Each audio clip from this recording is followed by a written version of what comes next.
Bem, sejam mais uma vez bem-vindos ao estudo do livro da Sueli Caldas Schubert, Obsessão e Desobsessão. Nós estamos no capítulo 10 e é uma continuação do capítulo 10, as consequências da obsessão. Bom, vamos então ver aqui, ela vai dar um exemplo do que o André Luiz nos fala.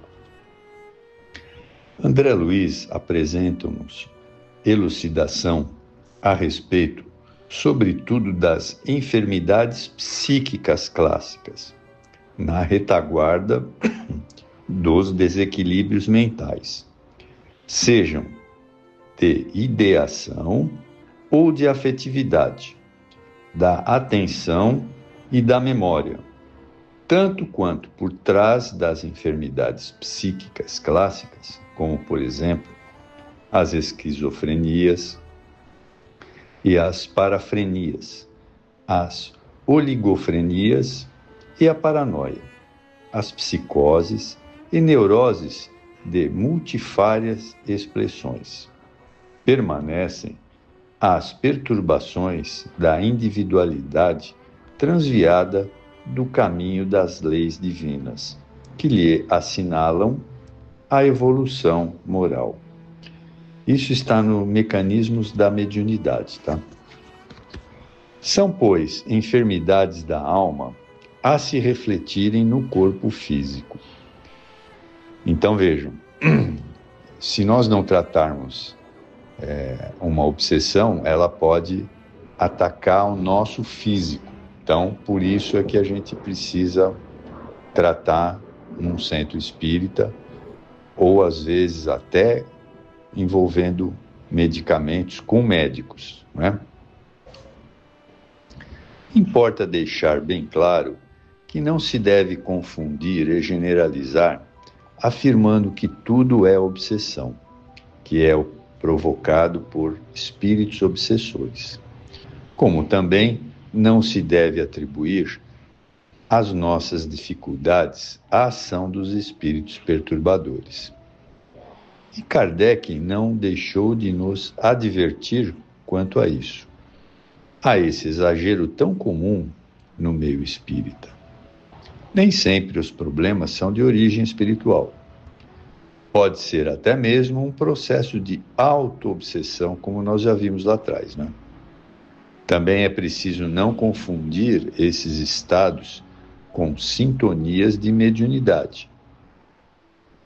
Ocorre frequentemente que muitos espíritas de boa vontade e bem-intencionados, por desconhecimento, diante de pessoas portadoras de epilepsia, em quaisquer das suas modalidades, afirmam tratar-se de mediunidade, sendo necessário desenvolvê-la.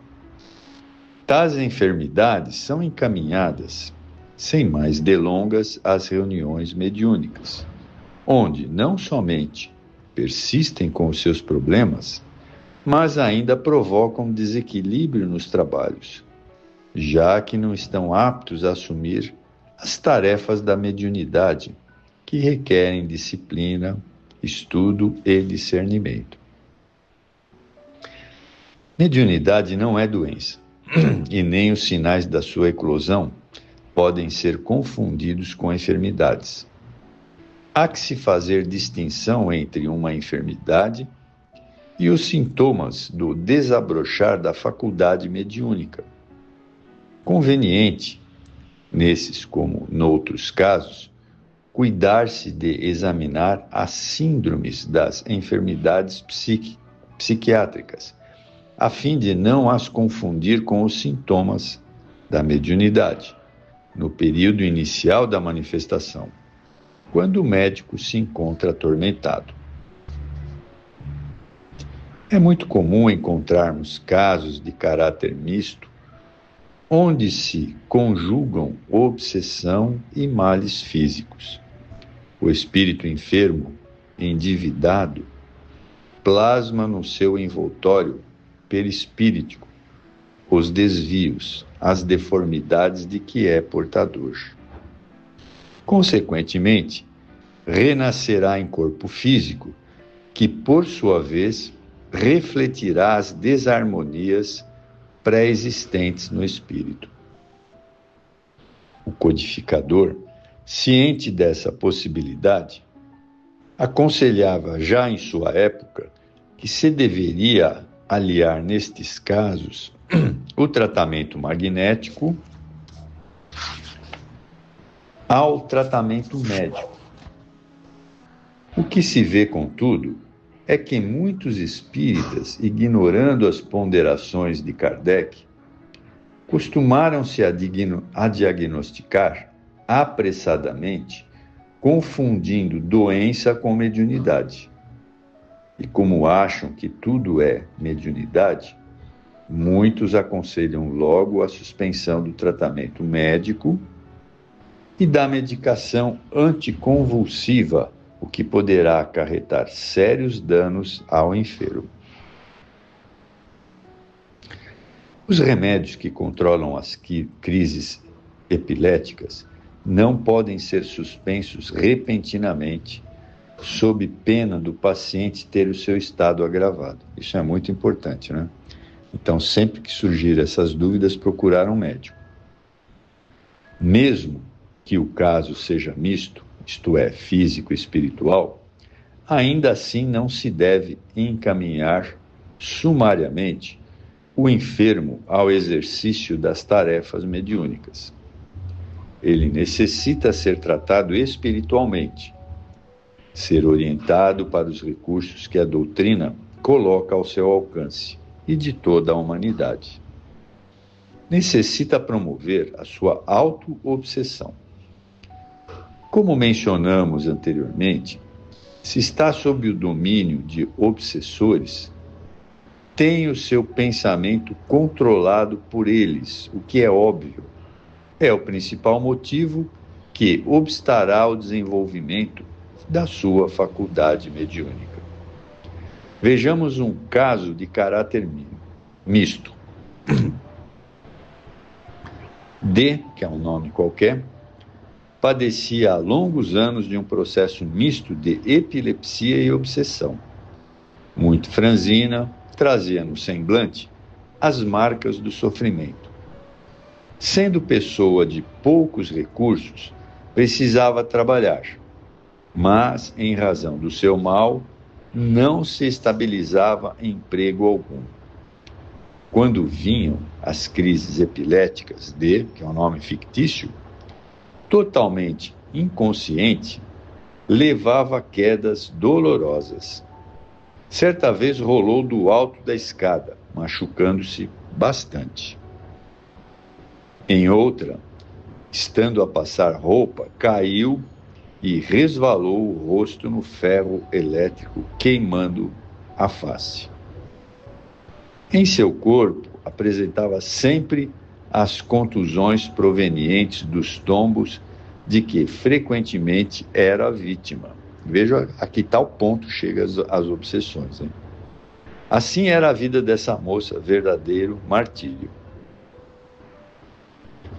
Passando a frequentar o Centro Espírita Ivon Costa, teve acentuada melhora com os passes nas reuniões públicas.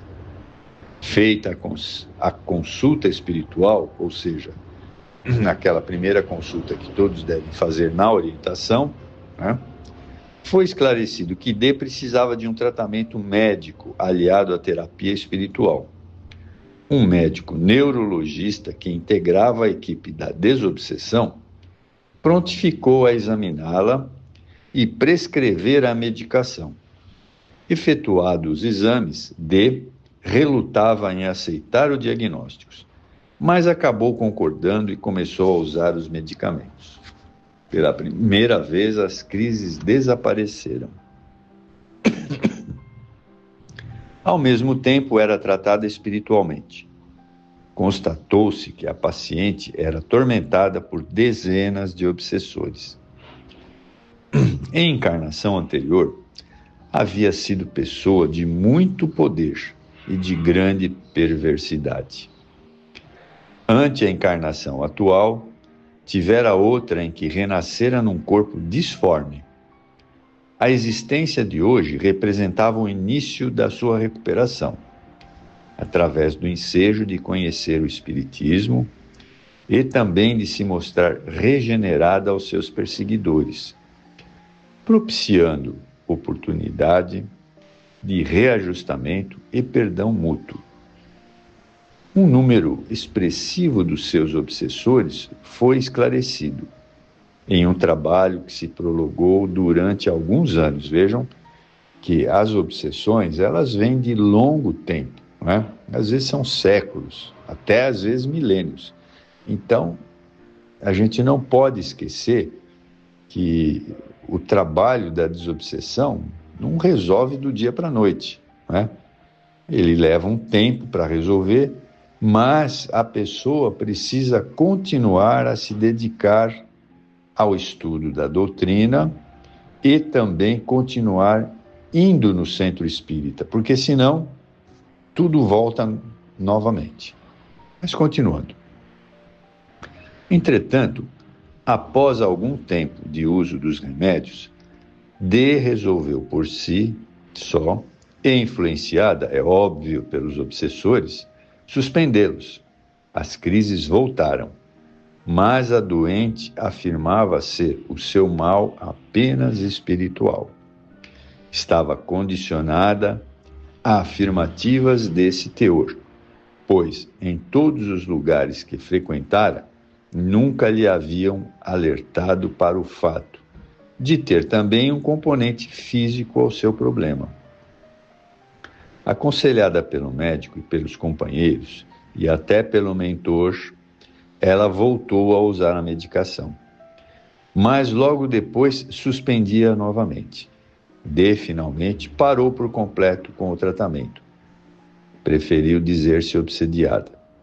Durante todos esses anos, a paciente colaborou em pequenas tarefas no centro, onde, aliás, era assídua e perseverante. Com o passar do tempo, as crises não desapareceram e as orientações continuaram a indicar o uso dos remédios. E ela começou a manifestar-se insatisfeita. Comentou que talvez fosse necessário outro tipo de tratamento para o seu caso. Soube-se que estava sendo influenciada por uma pessoa que dizia ter solução melhor para ela, e aos poucos deixou de comparecer ao centro, indiferente a todos os conselhos, né? Então, vejam, existem pessoas que acabam desistindo por esses motivos, né? E aí a gente já sabe o que vai ocorrer, né? Mas vamos ver aqui. Recebemos notícia dessa irmã de vez em quando. Prossegue em sua vida de sofrimento, não tendo encontrado o alívio que almejava. Obsessões desse tipo são tão complexas e profundas que o espaço de uma encarnação é muito pequeno para resolver tantos conflitos. Só muito lentamente surgirá a transformação dessas almas endividadas por um processo de cicatrização de dentro para fora. A cura não poderá ser efetivada por ninguém, a não ser pelo próprio sofredor, funcionando, encarnados e desencarnados, que colaboram ajudando quais enfermidades, abnegados, como enfermeiros, que ofertam o algodão da solidariedade e do amor. À medida que a criatura for se evangelizando, aprendendo a amar e poder perdoar, conquista méritos e os seus algozes serão igualmente motivados para o reajuste. Não podemos deixar de mencionar que muitas pessoas acreditam ser o trabalho desobsessivo, orientados pela doutrina kardeciana, mais fracos que aqueles efetuados por outros processos. Fica patenteado com essa assertiva o desconhecimento absoluto do que seja realmente a desobsessão. Pensam que o trabalho é forte quando os médiuns se deixam jogar ao solo, contorcendo-se e portando-se desatinadamente, quanto a maior e a gritaria, a balbúrdia mais forte consideram a sessão, que é um absoluto bobagem, né? Como eu falei, essas obsessões de longo tempo requerem longos tratamentos e, consequentemente, creem que os resultados são mais produtivos.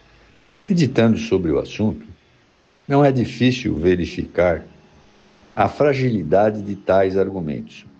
O que se vê em sessões desse tipo são médiuns sem nenhuma educação mediúnica, sem disciplina e, sobretudo, sem estudo, a servirem de instrumento a manifestações de teor primitivo. É inegável que esses trabalhos podem apresentar benefícios na faixa de entendimento em que se situam, inclusive despertando consciências para as verdades da vida além da vida. Mas afirmar-se que os labores da desobsessão nos modos kardecistas são mais fracos e ineficientes carece de qualquer fundamento. Esquecem ou não sabem tais critérios que o trabalho espírita é essencialmente de renovação interior, ou seja, depende muito da pessoa se modificar, né? Visando a cura da alma, não há fórmulas imediatistas que adiam a solução final. O Espiritismo, indo além dos efeitos, retoma as causas do problema, as suas origens, para, no seu cerne, elaborar profundamente, corrigindo, medicando e combatendo o mal pela raiz. Infere-se, pois, que o labor desobsessivo, à luz da terceira revelação, tem por escopo a cura das almas, o reajuste dos seres comprometidos e endividados, que se deixam enredar nas malhas da obsessão. E não somente afastar os parceiros, adiando o entendimento e perdão. Para atingir esse objetivo sublime, não há necessidade de espetáculos, de demonstrações barulhentas, assim, necessidade da diretriz abençoada na codificação kardeciana. Bem, e assim nós terminamos esse capítulo, que é muito importante, muito elucidativo. Espero que vocês tenham gostado. Muito obrigado e até a próxima vez.